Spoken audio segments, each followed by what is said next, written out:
रायपुर से बड़ी खबर आपको बता रहे हैं। कांग्रेस ने चुनाव की तैयारी तेज कर दी है। पीएल पुनिया ने अहम बैठक ली है। संगठन पदाधिकारियों से सुझाव दिए गए हैं। घोषणा पत्र का प्रचार करने के निर्देश भी दिए गए हैं। केंद्र सरकार पर हमला तेज करने की रणनीति भी बनाई गई है। तो बड़ी खबर आपको रायपुर से बता रहे हैं। चुनावी सरगर्मियां तेज है। इस बीच कांग्रेस की तैयारियां जोरों पर है। पीएल पुनिया जो प्रदेश कांग्रेस कमेटी के प्रभारी हैं छत्तीसगढ़ प्रदेश के, उन्होंने पदाधिकारियों से सुझाव लिए हैं। घोषणा पत्र का प्रचार करने के निर्देश भी दिए गए हैं। केंद्र सरकार पर हमला तेज करने की रणनीति बनाई गई है।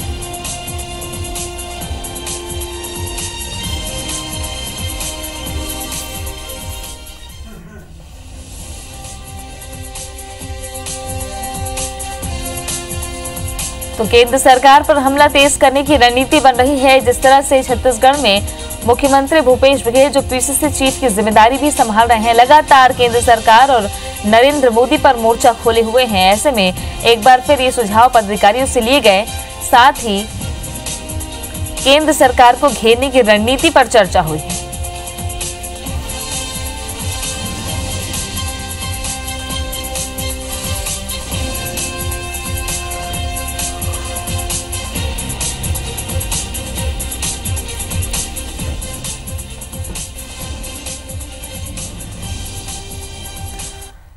चलिए, ज्यादा जानकारी के लिए रुख करेंगे हमारे सहयोगी विनय वर्मा का। विनय हमारे साथ रायपुर से जुड़ गए हैं। विनय, किस तरह की चर्चा हुई है, क्या रणनीतियां बनी है इस बैठक के माध्यम से?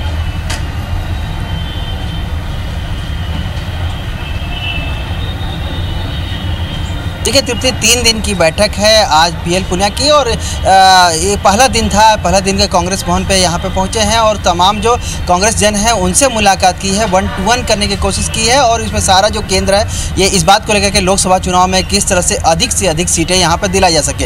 ये जो भूपेश बघेल का मंत्रिमंडल है उसमें सभी संभागों से, सभी समाज से लोगों को शामिल करने की कोशिश की गई थी और ऐसा हुआ भी है।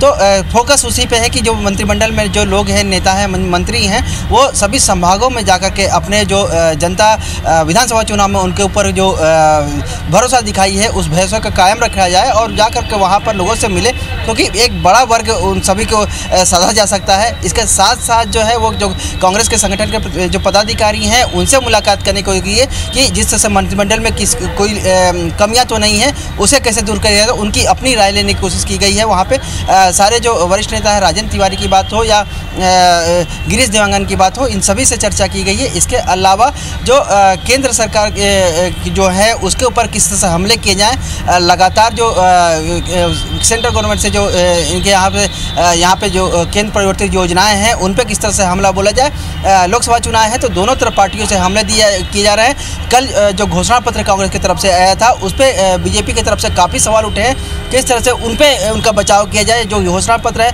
उसके किस तरह से लोगों के बीच में ले किया जाए, इन सारी की रणनीति बनाई जा रही है। आज पत्रकारों से कोई भेंट वार्ता नहीं की गई है। कल इस पे पूरी तरह से विस्तृत रूप से क्या तैयारी की गई है, क्या लोगों से सुझाव आए हैं, इस पे कल पुनिया खुलासा करेंगे। लेकिन आज एक बड़ी जो ये 1 to 1 माना जा रहा है। इसके बाद से जो कांग्रेस की तरफ से बीजेपी के जो हमले हैं और तेज हो जाएंगे, ऐसा माना जा रहा है। जी तो विनय, देखा जाए तो पीएल पुनिया विधानसभा चुनाव के समय भी जिस तरह से सक्रिय नजर आए थे, इस बार भी कांग्रेस जो है वो 11 की 11 सीटें जीतने का दावा कर रही है। ऐसे में लोकसभा वार किस तरह की रणनीति बनी है, क्योंकि बूथ लेवल पर काम करने की बात कही जाती है, क्या इसको लेकर के भी सिर्फ चौतरफा घेरने की बात छोड़ दी जाए तो इस पर भी कोई मंथन हुआ?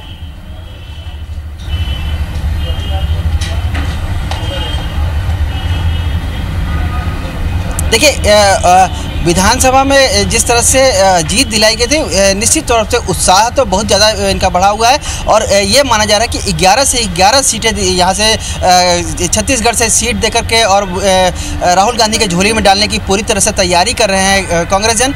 आज जो है वो संभागवार चर्चा हो रही है कि किस तरह से जो घोषणा पत्र है उनके पास ले जाया जाए। और जो केवल एक बात है कि जो 7,000 रुपये, जो 72,000 रुपये जो सालाना गरीबों को देने की बात हो रही है, इस पे कांग्रेस के लग रहा है कि फोकस ज़्यादा है और इसी को केंद्र स्तर पे, बूथ स्तर पे ले जाने की बात की जा रही है कि वहाँ पर जाकर जिस तरह से किसानों को साधा गया था विधानसभा चुनाव में, लोकसभा चुनाव में ये 72,000 रुपये लोगों को मिलेगा, इसके बाद भी इसको लोगों तक पहुँचाया जाए और जिससे लोकसभा चुनाव में अधिक से अधिक वोट हासिल किए जा सके। जी चलिए, बहुत बहुत शुक्रिया विनय।